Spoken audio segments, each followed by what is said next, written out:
Do you support the NRA? No, I support GOA. NRA is kind of weak, has become a part of the establishment and kind of a wing of the Republican Party. And the fact that they went silent after the shooting in Connecticut, kind of bothered me, because it's like it's your job when you're supposed to be advocating for gun rights, when people are advocating for gun control, to stand up to it, and instead they cowered and went away. Gun Owners of America is led by Larry Pratt. It's a much better organization with real integrity that doesn't sell out to the establishment and actually stands by their principles consistently. If it's a public safety issue, sure, it's threatening the public and it's not in your home, how do you deal with that?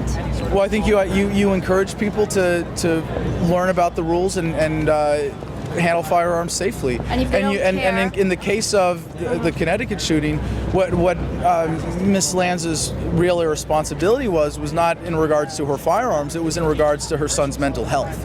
Because if it wasn't for the guns in the house, he could have strangled her and gone with who knows what, built a bomb and bombed the school instead. Because what was dangerous about Adam Lanza was not the fact that there were guns in his house. What was dangerous about Adam Lanza was the fact that he had evil thoughts in his head, and she was not responsible in dealing with that. So mental health is obviously an issue. Everyone Absolutely. agrees on that. Absolutely. So do you have any ideas about how we can improve mental health care? Oh yeah, absolutely. First thing, major simple change we can get in this country that would be huge for mental health would be getting the government out of regulating pharmaceuticals. Because as a result of that, we end up with SSRIs like Adam Lanza was on, Prozac, all these other dangerous drugs that are being pushed on people through the FDA-approved pharmaceutical industry that keeps alternative therapies off the market and creates an unnatural profit incentive for people to push drugs that aren't in their patients' or any community's best interest. So that would be the first thing, but also raising awareness, making people know that they can get help, making people feel welcome.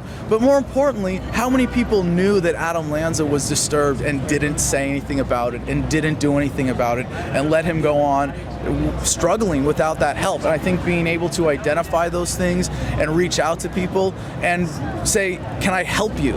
If someone had reached out to Adam Lanza and said, we want to help you. We want to help you live better so that, you're going to be a happier person. He wouldn't have turned it down. But unfortunately, his mother did not get him the help that he needed. His community did not get him the help that they needed. And now a lot of people have paid the price. Okay. I'm sure you feel that people are very misinformed about this issue of gun control and gun violence, right? In general, you feel like... I don't know. Relatively misinformed. Okay. I don't know. I don't know how you judge that. I think most people know that, having people with guns come and take away people's guns because guns are bad is kind of silly. I think most people kind of recognize that fundamental fallacy of gun control. Okay, so if you could just get all Americans to think or believe one thing or see one thing about this issue, what would it be? Which issue?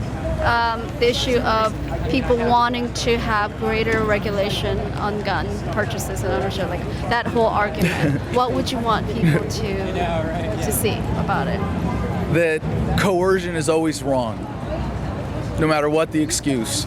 And if you're saying that killing people is wrong because it's violating someone's rights, because it's taking away someone's life, more coercion, more force, saying we're going to take away people's ability to defend themselves is not the answer. So given that you think government is necessarily coercive, right?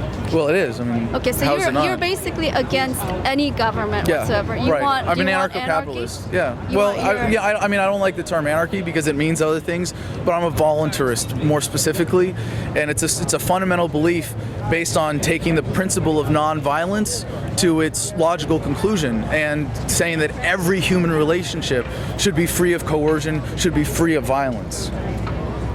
But given that there's so many mentally ill people without good access to mental health care, how do you live in a voluntary situation, where so many people are mentally ill, where it seems like there has to be some way of protecting yourself? Yeah, absolutely. I think you're right. We should be able to protect ourselves. I think that's very important. How do we do that? What do you mean? How do we protect ourselves? Yeah. Well, I mean, I try to carry pepper spray everywhere I go. When I can, I carry a firearm. Do you have firearm or pepper spray with you right now? Since I'm in DC, I'm not going to answer that question. Okay, I understand.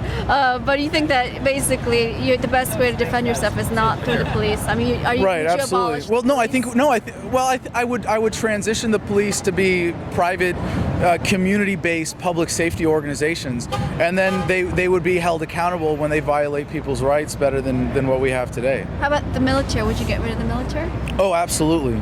Our founders were against a standing army, and we've seen the consequences of having a standing army. We get into a lot more wars than we should. But I'd like to turn your question around for a second, Sure. because you say, like, how do we deal with this voluntarily? Yeah. I'm more curious, how do you suppose that we would deal with mental health problems with force and coercion? Like, how are we gonna force people, to be mentally healthy? Like, how are we gonna force a system Right. of mental health on people? To me, that seems like a very dangerous proposition. My question wasn't how do we force people to be mentally healthy. Right. My question is how do we protect ourselves? What's the public safety issue? How do Sure. we protect ourselves? Create safe public spaces. Right. Well, I think the most given important that there thing is- are mentally right. people, it's a public safety issue. Absolutely. Yeah. And the most important thing is to take away the reasons that people would want to hurt each other. Yeah. And a big one, obviously, mental health problems, people who are simply ungrounded from reality, like politicians, they want to hurt people. And they have no qualms about causing other people pain, obviously.